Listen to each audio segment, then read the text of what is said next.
My name's Justin Kluwer, and I'm here today with Will Sloan. And you're listening to the Important Cinema Club. And today, we're talking about the filmmaker that made some of the biggest movies ever, Sergei Bondarchuk. That's right. Biggest in terms of mass, size, runtime, budget adjusted for inflation. It's still International Month here on the Important Cinema Club podcast, by the way. And this week, we're traveling back to the former USSR.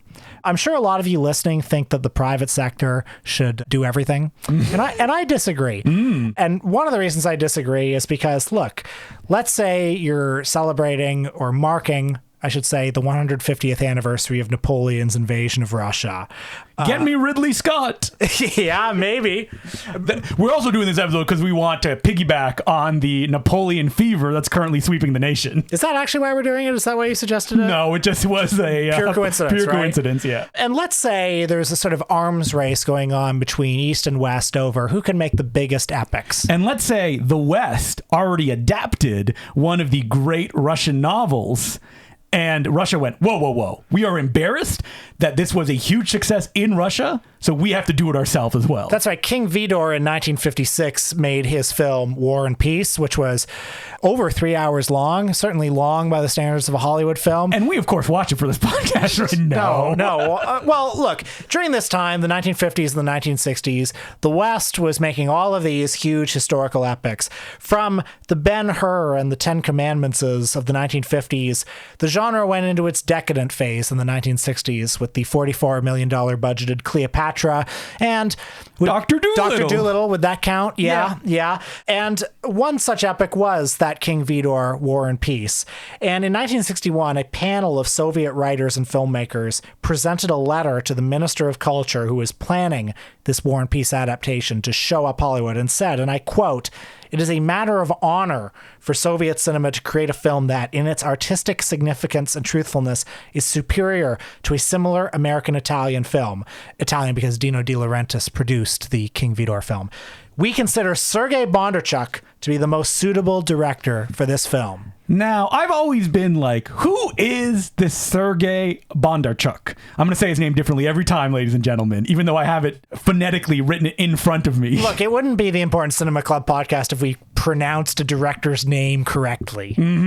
And so I went into his biography and I quickly realized, the reason that for his second directorial effort, he got to helm a, 7-hour epic was he was a very popular actor. Yeah. That's why. That's right. I mean, he had a pretty normal upbringing. His father fought in the Red Army. He himself fought in the Second World War against the Nazis for the Russians.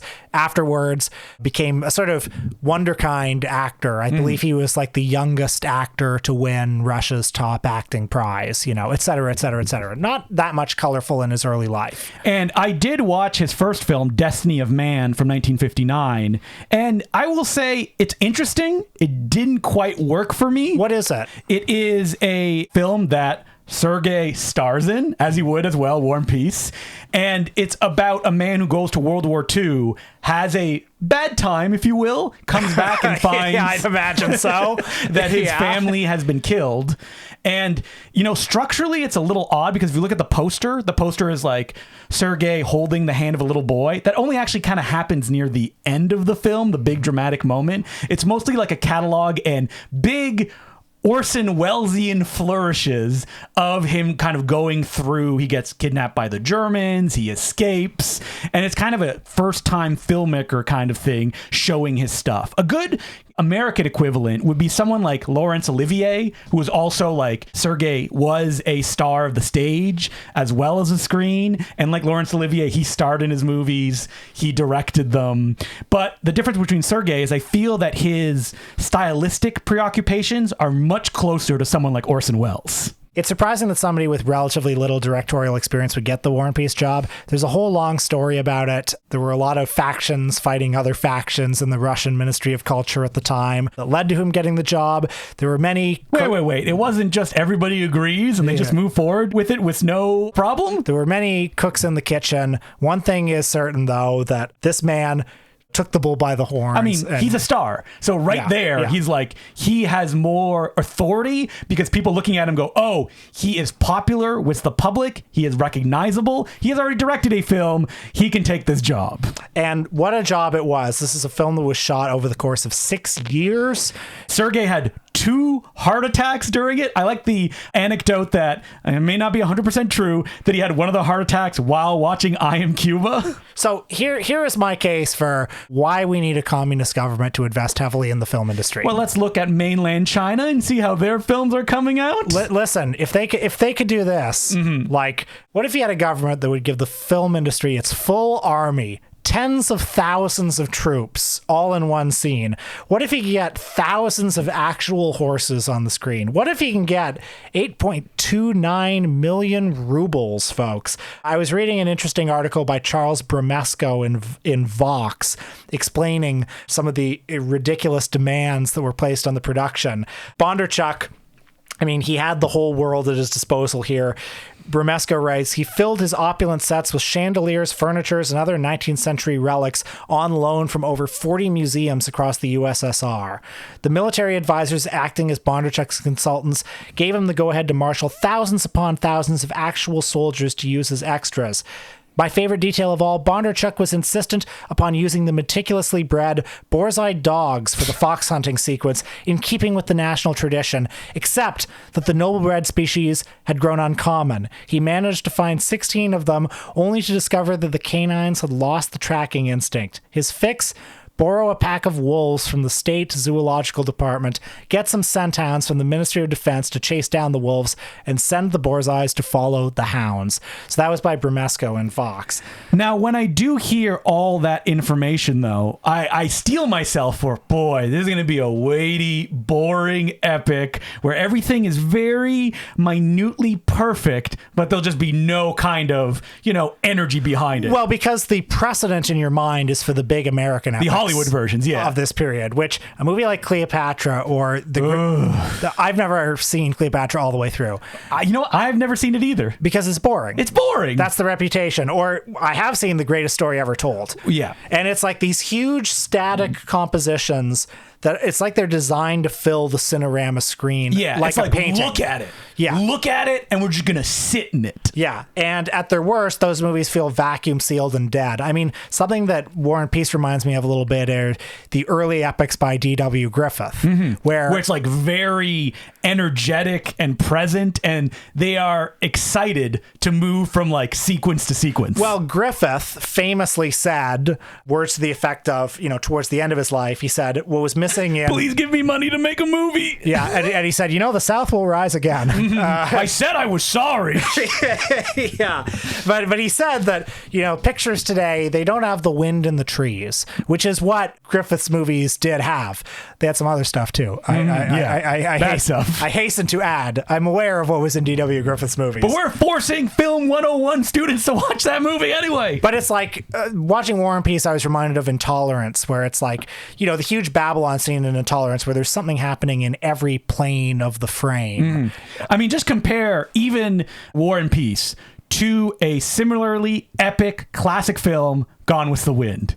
Now, that is a film that just is leaden, just kind of sits there. I do like flourishes of Gone with the Wind, but it is also a film that David O. Selznick, he's basically the director on that film. Well, the thing about Gone with the Wind, I'm often reminded of the quote that Rossini supposedly said of Wagner. He has lovely moments and brutal quarter hours. Like, when you think of Gone with the Wind, you think of the highs. The burning of Atlanta. You think of all those soldiers' corpses, like, as the camera pulls out. And you forget a little bit all the soap opera scenes of just being at Tara. That's what the house is called, right? And this movie, well, in War and Peace is a pretty dizzying visual experience where the interior palace scenes, I found it a little disorienting just in the first of the film's 4 parts. Yeah, well, in the first of the film's 4 parts, is it 5? Because like the first one is split in 2. So it was released as 4 films. Yes. But yeah, that's true. It is technically 5 parts. So the first part The way that I would almost describe it is kind of like, a little bit of a lively version of Margaret Duras's India song. That's right. Where like everybody looks like they're rotting, like they're having these conversations in these big banquet halls, and there's almost like a stink of death. And just the way that these Soviet films look, I love it so much. Whatever celluloid they were using, nobody else was. Because it's just, you got these colors you see nowhere else. But they are instantly recognizable as being from the Soviet era. But yeah, I like the comparison to India Song because, like it feels, as the war is breaking out, you're basically spending your time with all these noblemen and dignitaries at the beginning who like, suck. And the movie wants to show you that they suck. And are completely removed from the reality of the conflict. And the camera, like, it's always roving through these rooms, through these very complicated tracking shots. It's not Hollywood style composition and editing, not like, the like very, shot over shot. Yeah. Very linear. The camera is more like this force, and it doesn't, for a long time, doesn't necessarily give you a single point of identification. Like, you don't even know who's going to be the main characters if you're not familiar with War and Peace, which I'm sure me and Will have read in multiple translations, right? Yes.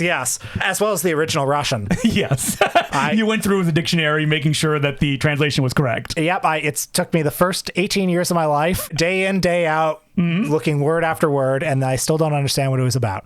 But yeah, eventually the movie comes to the central love triangle, and it goes back and forth between this sort of macro and micro telling of the story. And I think that when you watch all of the films one after the other, which is the way they've been screened theatrically as well, is like, there's probably a break in between them, that you can feel the kind of construction that Sergei is doing, where they're like, the first part is almost hermetically sealed. The camera's moving, but there's a rot to everything that you're seeing. And the second one, which has the first big battle scene, reaches an almost like operatic finale, where it's like, oh, there's like energy and kind of emotion there. And then the third one, when you change perspective and now you're suddenly following Natasha, the character, there's almost like a useful jubilance to all of these things. Some of them we've seen before, like the big ballroom sequences. Yeah, the ballroom sequences. And then there are all these other shots. I mean, it's tradition to compare the movie to Terrence Malick because you have people whispering. Thoughts. And also Bondarchuk pays attention to, like, it's a much broader ecosystem than just the love triangle and the battles. This gets compared to Terrence Malick a lot? Yeah, like in the more idyllic lyrical sections. Like, he's interested in the earth. He's interested in the trees. Literally the wind through the trees, which you see, I think, almost at the beginning of all the parts. Yeah, which, I mean, I think, like, he uses the 7-hour runtime to convey a sense of the whole of Russia,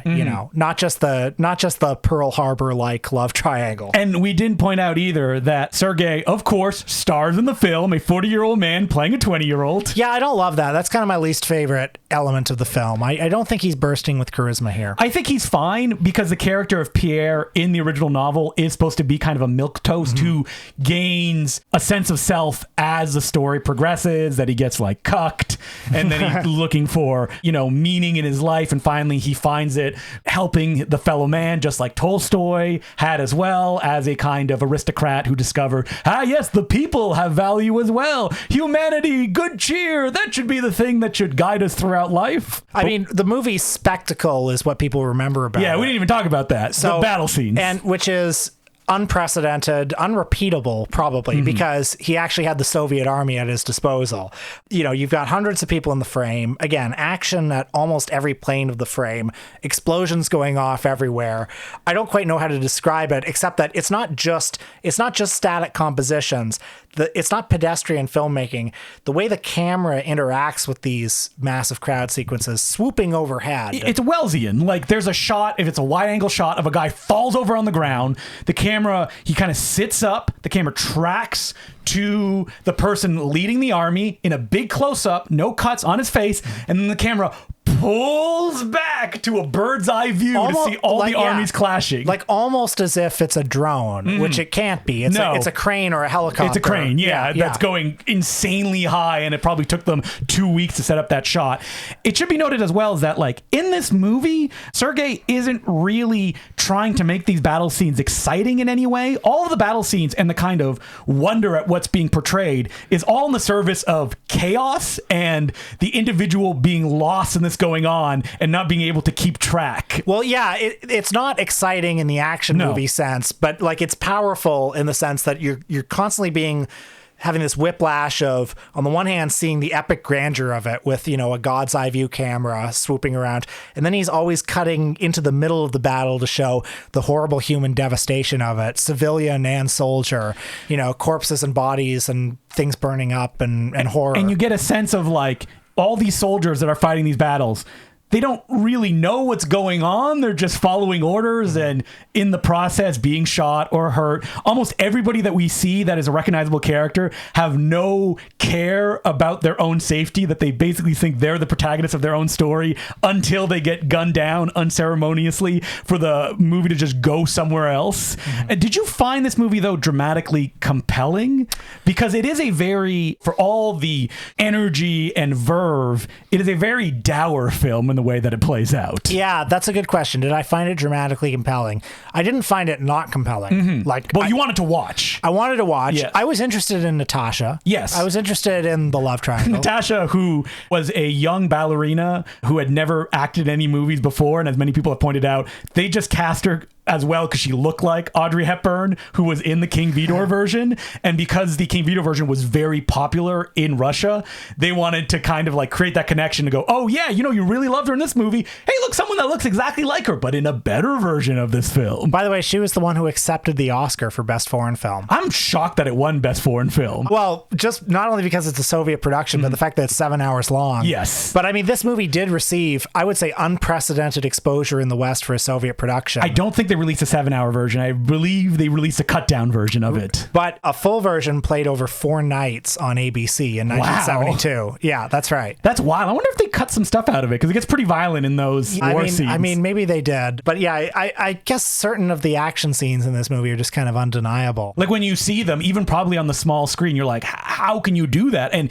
even especially watching them today, I feel, where like those Hollywood epics are a thing of the past, that there is not that kind of, when you watch something like Cleopatra in the, modern day $500 million equivalent, because they don't do it for real anymore. Well, yeah. I mean, you remember when we were growing up and like, you remember the movie Troy when all the TV ads CGI had that CGI army with the big pullout, and like I never knew anybody who was impressed by that at all. No, because the thing about those kind of things is that's only exciting if you're engaged in the story. Otherwise, look at War and Peace and the kind of like armies clashing. Can you do something more interesting than that? If you can't, then like, I don't know, rethink what you're doing. But yeah, you were asking me, do I find this movie dramatically compelling? And like, I do, like, to a degree. Yeah. There are definitely love stories I've been more invested in. I think that like every actor is playing it pretty kind of deadpan in the way that they're doing, except for maybe Natasha. Her character is constantly crying because she is supposed to be a very useful, I guess it's been described, unmature person within the narrative. The macro story, though, of the war and its impact on Russia, like is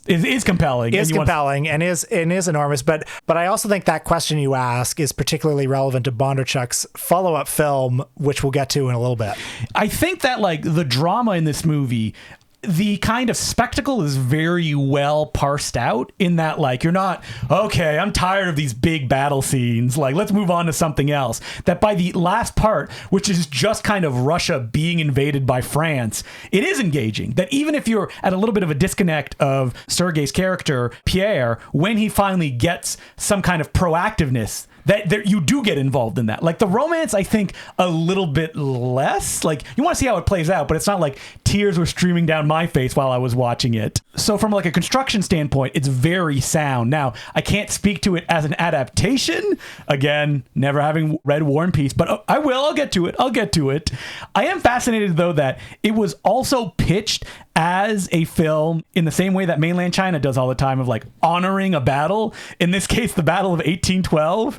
And I think only someone like Sergei could portray it in the way that it's portrayed in this film, where there's almost like a mainland Chinese, the big battle scene happens and there's a freeze frame and they go, well, they may have lost, but it did change, Russia. There was a moral victory. Yeah, exactly. Which is like, nothing in this battle seemed to be like a moral victory. Like it was just misery and suffering. Yeah. Now, I think that Sergei is also interesting when you compare him to someone like Orson Welles, who famously, his battle scene, he had no resources to do it in Chimes at Midnight. But it has a similar impact. Exactly. Like, and that you can do it both ways. And sometimes, someone like Sergei, Hollywood comes a sniffing, one best foreign film, and they're like, all right, we want you to do it as well. And we're going to get Dino De Laurentiis, who produced the Hollywood version of War and Peace, to be the producer of Sergei's, I guess his only technical Hollywood film, even though that Moss film also invested a bunch of money in it, Waterloo. Right, which is about the Battle of Waterloo, you know, with Rod Steiger as Napoleon. Can we just talk about Rod Steiger in this movie as Napoleon? I kind of like him. I don't know. I love him. He's so hammy. Yeah. There's this one scene where he's dictating letters, like multiple letters at the same time, and he's like, I did not steal the crown. I found it in the gutter. I like that he's kind of a past his prime Napoleon. Yeah, you know? covered in sweat. Yeah. Like Napoleon, probably the way that he actually looked. So yeah, on the one hand, you got Napoleon trying to seize power that one last time. Y'all know the story. He's the most famous man in human history.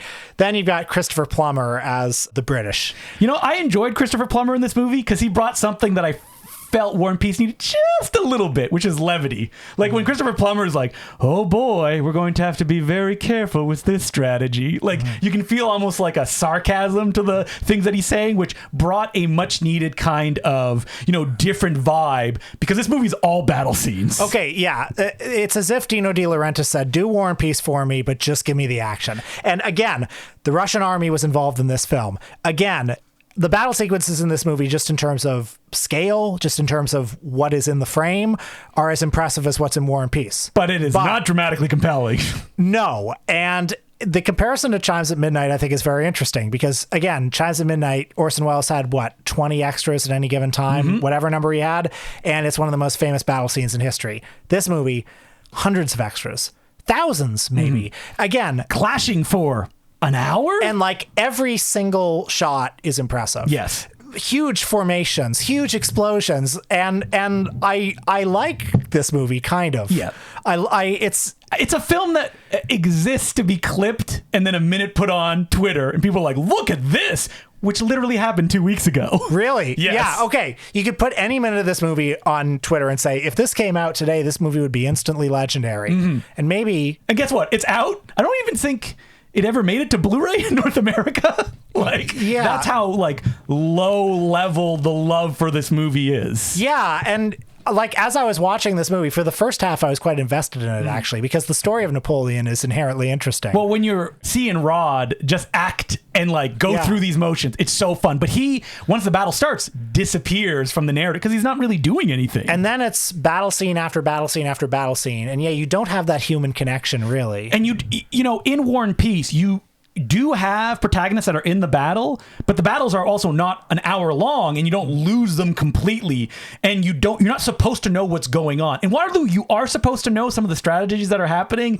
and things going on, but it just kind of fades. It becomes meaningless. Yeah, there's so much of it. It's like Steven Spielberg's 1941, just screaming and loud noises the entire way through. And yet I do kind of like this movie just because no movie like this exists. Yeah, that's why. And I say, put this on in the background. I have never seen a movie that has this much spectacle just wind down. It's like, oh, it's over. Yeah. You're like, oh, that's it? Okay. And the credits are rolling. There's no big kind of event. Almost because you get the sense maybe that Sergei was like, well, I don't want to create some fictional conflict between all of these people. So it's there is no big confrontation between any of the generals or anything like that. It's just the battle is lost. We move on. Yeah, which is admirable. Yep, I think it's interesting, even though it may not be, again, I go back to that word, compelling viewing. After Waterloo, Sergei, I feel was basically kind of pushed into the cinema du papa of Russia, of all right, yeah, this guy made these big epics that were very successful in his time. Now you go over to the side and you can make your little propaganda films, but you're not going to be in the general conversation, at least in any North American territories. He continued to serve on the jury of the Moscow Film Festival or give out the prize for the Moscow prize. Because he's undeniable as an actor and as a director just from something like War and Peace. I mean, I was looking, I was like, wait, he did the Mexican Sergei Eisenstein movie? And it's oh, no. He just did the, when they put all the pieces together in the late 70s, he did narration on it. As probably, he is the big, important filmmaker. I was interested that he did direct a 2-part epic about John Reed, the subject of Warren Beatty's. Basically around the same time as Reds, too. Yeah, it was probably the same kind of War and Peace situation where he's we can do it. Mostly because it stars Franco Nero in the main role. Oh my God. You know what's wild about that movie? It only exists in a full screen VHS version. So the first part, you can get it in English. The second part, only in German, not available anywhere. I wonder why. Like, you'd think that with the attention of something like War and Peace, but, maybe our relationships with Russia these days aren't so hot. So, maybe. Yeah. Maybe. And again, he's a cinema de papa, so it's like, at the time, they're like, all right, yeah, you do your thing, but we're not going to give it too much attention. I'm inclined to think that if his John Reed movie was good, you would have heard about it. I've never heard about that. Franco Nero was in this big epic. I mean, ever. what a curio, though. Wow. I think also because looking at Letterboxd, like no one's reviewed it because it's just not really available. And of course, that full screen version, it's like burnt in subtitles as well. That's the only way that it exists. But a fascinating filmmaker that I feel that he did get his due when Criterion kind of like toured War and Peace in theaters again. I wish I could have seen it in theaters. I mean, a massive restoration job. Yeah. I mean, the whole film was shot, we didn't even mention, in 70 millimeter. I cannot imagine moving the camera the way that it is in this movie with 70 millimeter cameras. All right, forget that. Imagine having to project this movie. A nightmare, an absolute nightmare. Like an ocean liner full of film reels. But it was, except for that 4-night one, I think in Russia it spanned 2 years, didn't it? That it was like released That's in right. parts. Didn't even mention that this movie started filming in 1961 and then it was released throughout 1966 and 1967. I mean, that's probably the way to consume it. Yeah. Like not in one big chunk where you're like oh my God. Yeah. We're halfway through. It's like, how am I ever going to get through this? And we did. We're on the other side. We're alive. Or are we? So do we have any letters, Justin? We do. As per usual, you can send us letters at importantcinemaclubpodcast@gmail.com. And our first letter is from Andrew B. And it's a very short one. Dear Justin and Will, after months of hearing about this movie on your podcast, my wife and I watched it last night. We loved it. But we're wondering, where should we watch next after Farley and Roxburgh? Don't let the River Beast get you. All the best, the Bacons. So, talking about, of course, the Matt Farley, Charles Roxburgh oeuvre. Don't let the River Beast get you. We are legally obliged to bring it up every couple of episodes. Every episode. Yep. Whenever the Letterboxd review says, oh, I've heard about it on the Important Cinema Club, we get $25 of royalties. There were a whole... I wish. Recently on Twitter, I wanted to read this letter as well because someone else watched it. And I can see them going through that, like, the classic Moturn. We need a term for it, of, like, the Moturn experience where it's like, boy, this is so bad, it's good. Yeah, or it's like, I think this person who may be a listener. I think they are. Yeah. Well, shout out to you. Thank you very much. Because I commented being like, oh, the next movie you should watch is Local Legends. And he's like, oh, Justin, I listen to your stuff. And I was like, oh, okay. Yeah. Well, first of all, I'm glad you watched it. Thanks for listening. But there was something, and I'm talking to this listener now, there was something in the tone of it that's like, it's good despite being bad. But this is the thing, is this is the process you go through when you first start watching these movies. Yeah. Which is you're like, oh, this is either bad on purpose or they don't know what they're doing. Right. The writer of this tweet was like, but this is like the funniest film I've ever seen. And here's the thing. What if it's good on purpose? Yes. What if it's very knowingly using these aesthetics? And then what if there's also a certain element of, we're using non-actors, we're using relatives who are like doing their best, and they just don't, their best is not what a Hollywood movie looks like. But they also have their own unique charisma, you know? Yeah. And is that good? Yeah. I am say it always is. fascinated by people who listen to the show, even, semi-regularly, that have not seen these movies. Watch them, guys. Watch these movies. Don't let the River Beast get you. Then Local Legends. Yeah, Local Legends. That's the one I said. Go watch Local Legends. Local Legends is the one where, like, because Don't Let the River Beast get... Think about Local Legends as, it's very hard for me to imagine people not liking it. But we can. We've seen people who have not liked it. It has happened, but very few. River Beast is fascinating because Matt is, for the first time probably, Matt and Charlie, getting people who are coming to the film completely outside of any context. Well, that's because it's on the list of 250 horror films on Letterboxd. So now you're seeing people being like, what the fuck is this? This isn't a horror movie, which is very funny. I mean, it is a horror movie. There's a warning at the beginning of the film. Come on, guys. Well, every time the red flashes. Yeah. But I find it like, even I was a little bit skeptic of Matt and Charlie when I watched River Beast, but I was won over instantly watching that film. So. I mean, we've talked about it so many times where when you and Peter screened it in like 2015 or whatever, where I just had this feeling after 20 minutes of being like, wait a minute. This is good. This is good. Yeah. And this is just a stealth way to be an infomercial for Hurt You Got Murdered and Magic Spot, now available on Blu-ray. And while you're doing it, why not pick up Moturn on Moturn, the book written by Will Sloan and me, where we interview Charlie and Farley. That's right. It's on Amazon. Yeah, Truffaut Hitchcock. Is it better? I don't know. I think it is. You'll have to read it and figure it out. Yeah, our book is better. Yeah. Speaking of Blu-rays, a big bunch of Blu-rays were just put online on Gold Ninja Video, and there's some that have been in the works for a while and are still in the works, to be honest. For example, I can't believe that we're doing this, but we are putting out Night of the Ghouls on Blu-ray. That's right. Under its original title, Revenge of the Dead. This is an Ed Wood film, kind of the last of the Golden Age Ed Wood films. You got all your Ed Wood favorites. Tor Johnson, Paul Marco.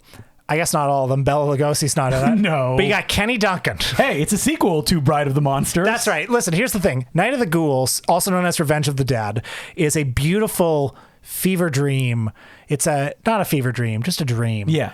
It's like you're in a haunted house and you don't know where you are. It's Ed Wood's Jacques Tourneur film. It's very much Ed Wood's Night of the Demon. And even if you're not the biggest Ed Wood fan, but you're a fan of us, you're going to want to get this disc, because if you're a fan of cinema, you're going to want to get this disc because it's full of extras. Elizabeth Purcell does a commentary. Yeah, it was KJ Shepard. I was so happy that we were able to get her on this disc, and she does a really fun commentary as well. There's a commentary with you and me. There's a video Ed Wood Apocrypha. Am I saying that? That's right. We're going to talk about like some of the movies that Ed Wood may or may not have been involved in. We're going to talk. We've got Paul Kelton the Cop Marco's last film, Kelton's Dark Corner. Film? Question mark. Stills? This disc is full of Ed Wood ephemera. I can't believe you got an introduction by the director of that as well. I can't believe it either. Honestly, this is my dream package. We also there'll be a Super 8 presentation of Plan 9 from Outer Space, which we'll do commentary on because it will be silent. That's but right. A Super 8 edit of Plan 9. I haven't even ran it through the projector. Like, what is it? I'm sure you can probably find it on YouTube, but I'm very excited to be able to put that on and it go into the world. There is a 2K scan that was done a number of years ago, Final Curtain, which was an unsold TV pilot by Ed Wood, which was incorporated into Revenge of the Dead. That's right. So just all sorts of Ed Wood stuff. Oh, 2 versions of Revenge of the Dead as well, widescreen and full frame. Yeah, so it's been available in full frame in the past, but it's clearly meant to be matted in widescreen. That's the way that Ed probably intended it. And we also have liner notes by Ed Wood expert Greg, I'm going to say his name wrong, Zweier? That's right. So a lot of good Ed Wood stuff in there. And so I had this film for a while. I had talked to the director. I was like, I want to put it out, but like I wanted to do it with an Ed Wood project. And so I have a film called The Monster Man, and it is from 2001. It is directed, starring, written by, produced Jose Prentice.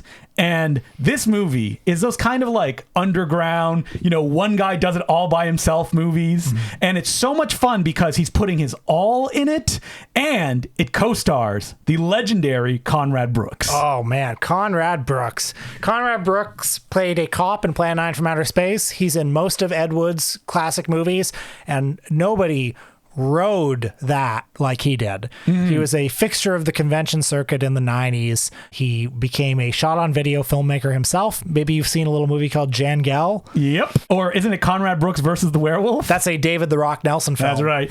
So we have a video on here. We will be talking about Conrad Brooks' career, going through the best of. He has so many films to his credit, but every single one of them a masterpiece. He shows up, and the director of this loves Conrad Brooks.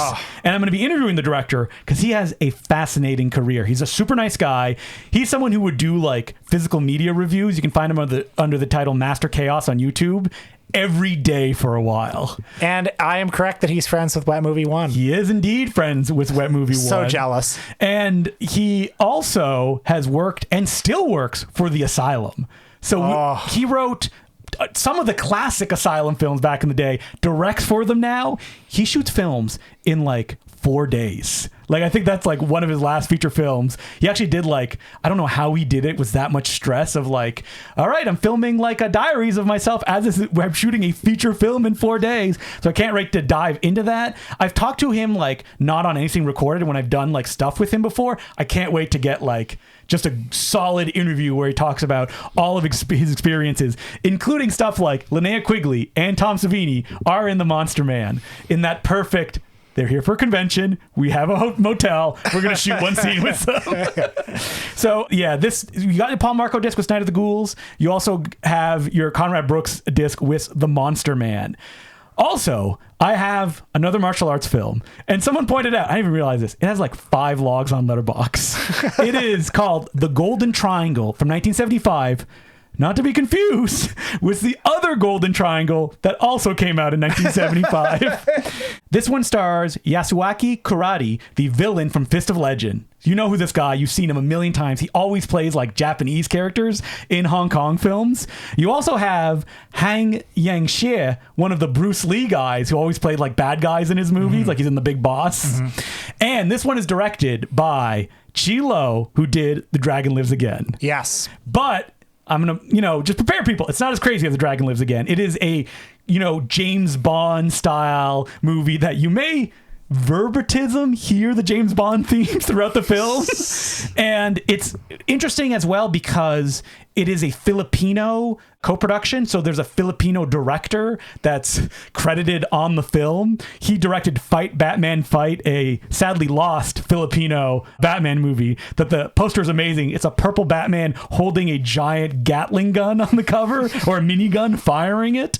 And so, yeah, I found a print of this movie, only available in English, unfortunately, because this movie has almost never been released. The print I have is actually in Italian. So we were able to get like an English copy and be able to make it in English. But I'm happy to put it out there in widescreen for the first time. God, so much. And finally, this one is for the real heads. We have the new film directed by Adam the Riot Thorne, Rock and Roll Asylum. You may know Adam Thorne for having directed such films as Personal Space Invader. Yeah, which I co-star in. And the recent Amityville Outhouse. Which is included on this disc. We do a commentary, me and him together, because I have a very small cameo. I think Rock and Roll Asylum... Oh, and what a cameo. Yeah, I'm pooping. And right there in the title, I'm the one like, we want to see somebody in the outhouse pooping. Well, Justin DeClue's doing it. Rock and Roll Asylum, I remember watching it and going like, whoa, Adam has hit like a new level of complexity of stuff that he's doing. This is, you'll sell it as a horror film, but it is like such a wild, almost mad magazine. Every influence that he has is pushed into it. It has a cast of like 30 characters all running around this asylum, and it just works. Everything building to climaxes of this film that was mostly shot in the basement of Eyesore Cinema, a local Toronto video store that he makes into an asylum. This is kind of the underground filmmaking, like taken to a level of just ambition, and someone who he's made so many feature films now that he can just do it in his mind, like jokes set up in the first act, pay off later, actors that were all shot separately. The director of Dinosaurs in a Mining Facility shows up even though he does not live in Toronto. He just showed up for one day, and he, like that Furloughed and Away style that we've talked about, he appears like throughout the film even though he only had him for like a couple of hours. So yeah, Rock and Roll Asylum, if you like underground films, pick it up. Adam did a really fun commentary as well where he interviewed the cast in that Criterion style, so it's like throughout the movie different cast members come in and talk about their experience. So yeah, definitely recommend to pick it up. This is one for the real heads, like, and I hope the people who like it enjoy it and have seen Personal Space Invader, which is still available on the website, which I helped shoot, edited, and I also co-star in it. Now I want you folks to consider Criterion. What are they putting out? What's the bad Jackie Chan movies? That's right. And what sort of extras do they put on them? Nothing. An interview with a critic in a trailer. Yeah. And then they charge you frickin' $50 for it. and you're talking about this with love. Mm-hmm, yeah. Like the every package. Well, these movies, like, I wouldn't put them out if I don't like them. Yeah. Because I don't have to. Like, right. I'm able to find these films. Some of them, like The Golden Triangle. Would I call it a classic? No. But I think that it's fun enough. It's not out there. And there's a lot for me to talk about it that, like, I hope there's a full experience there. Like, I've been shocked at how many people have gone, I love King of the Bullwhip, especially with the context around it. Like, now I understand what these, Poverty Row Western films are. Because something that I don't think we said when we announced it on this podcast, King of the Bullwhips, I ended up putting like 5 other Poverty Row films that I very carefully selected because I wanted different flavors and different actors and different directors. I do intros for every movie. And because they look like crap, they don't take up that much file size, so I can put them on these Blu-rays. Wow. So you get like a little film festival of Poverty Row films on the King of the Bullwhip set. So, I'm glad that we were able to put this out into the world, that people are willing to take chances on it and be like, this was, an experience I wouldn't have had otherwise. So now this is the world's longest plug segment. Oh, yeah. And it's continuing because on Patreon this week, we are talking about movie books that we've been reading lately. And these movie books, if someone knows every one of these movie books, I would be surprised. I'm not making any promises because there's going to be a Justin out there. You're not gonna give a prize. No, I don't think, because anyone could just be like, if somebody can prove that they own all of these books, no, I'm not going to give a prize. Then they get one free Patreon episode. What? Yeah, only one. Only one. Yeah, and you have to have. We want that post-dated receipt that proves that you own them all before this podcast came out. That's right. So some of the books we talk about, everything from Larry Fine's self-published autobiography to Jewel Shepard's Invasion of the Bee-Girls interview book to the film criticism of Pierre Rissant. Oh, I don't think, did I mention it on the podcast? Oh, you didn't. You mentioned it off mic. Yeah, because it's a French book, so I didn't want to recommend it. Okay, well, so that's one thing that's not in it. Yeah, I was going to say, we got our ace in the hole if I had mentioned the Pierre Rissant book, but I didn't because it's in French. But I'm fascinated that France publishes these like interview books or biographies of people that would never be covered in English, like the translator of the Hitchcock Truffaut book, who was the go-between between Hitchcock and Truffaut. Do I have a biography about her? I do, because I love all that kind of stuff. And France, they put it out there. But we recommend books. Mostly, I know that the ones that I mentioned are all fairly easily accessible. Well, you may need some $3 for some of the books that he mentions, but you'll be adding them to the list and like keeping an eye out for them when you go to used bookstores. So next week, International Month, Peter's out shamefully. Listen, this week was a lot of work. The last 3 weeks have been a lot of work. Yeah. I'm just saying, Touch of Zen, long movie. Oh, this should have been like long movie month. Holy shit. Yeah. All those Lars von Trier movies, very long. Yeah. War and Peace, 7.5 hours. So please forgive us. Next week is Bruno Mattei. Yeah. We're going to talk about the ugly stepchild of Italian exploitation film. Still international. Mm-hmm. Okay. Yep. Italy. Yeah, technically. Yeah. This man, Bruno Mattei, you've heard of Dario Argento. You've heard of Lucio Fulci.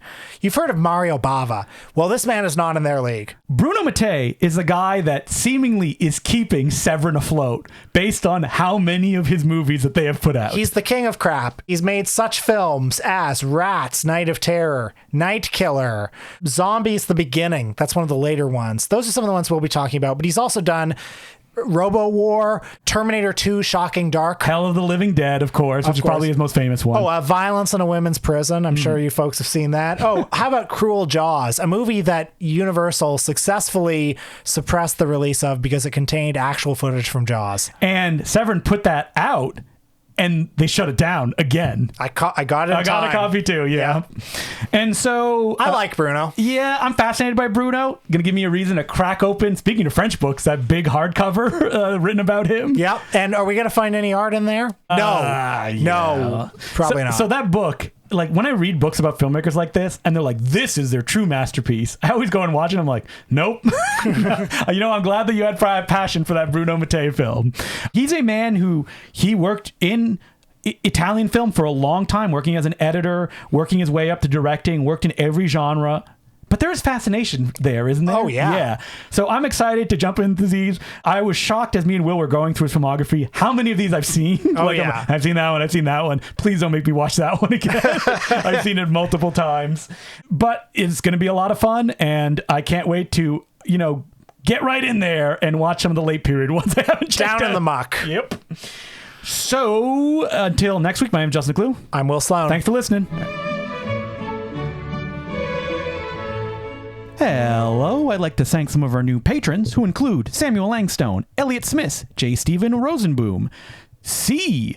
Chris Bishak, Cole McCabe, Luke Field, Sean Hawkins, Gennady Malishev, and Sam Sagans. Thank you very much for becoming patrons. We could not keep doing it without you. Well, the Screen Actors Guild strike is over. Whew, finally, we can see the actors advertise their films once again. And I got to say, there was one movie that got shut down during the strike that I was legitimately worried may not restart. You were heartbroken.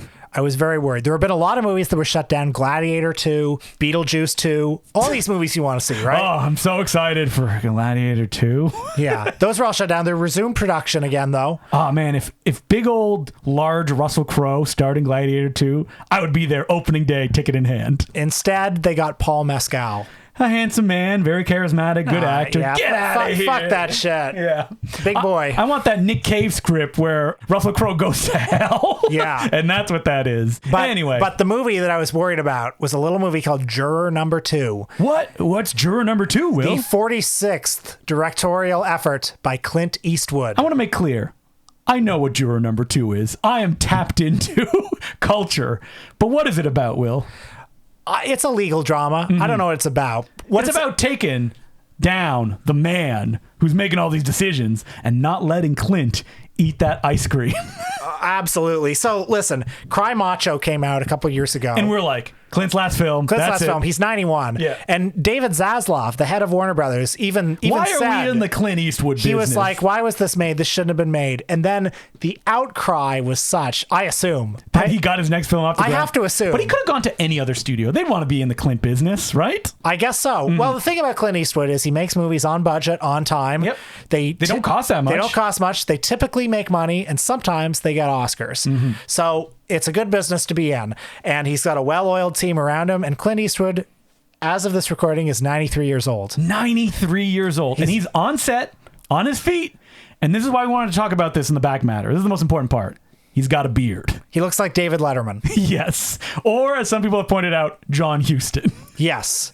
Not unlike his character in a little movie called White Hunter, Black Heart. I want to get back to the beard, but I also want to discuss, has Clint Eastwood ever played someone else noticeably like he does in that movie? Because he's doing a John Huston impersonation in that film. Yeah. Can you remember what his voice sounds like in that? Where it's like, well, I'm Clint Eastwood, but I'm also John Huston. Yeah, he's trying to get the John Huston kind of like pattern. I'm coughing because it was hard for me to do that voice. Like, people jump in our Discord, let us know, what are some other kind of like Clint is... Oh, I thought of one. There you go. Okay. So it doesn't really count because for the most part he's doing his normal thing, but Pink Cadillac. I was going to say probably Pink Cadillac. Has those scenes where he's like wearing the gold vest and everything, and he has like a disguise on, and he's talking in kind of a hipster accent like this. I like that. Yeah, that's not a whole film though. Whole film. Yeah. Are there any other whole films where he does an accent or like some other, like he really gets into the role like that? I don't know. But, you know, people have been wondering, what do we think of the beard? We think it looks great. Oh, yeah. Shaves 10 years. He looks like he's 83 instead of 93. Honestly, he does, because when he doesn't have the beard, he looks emaciated. He looks really old.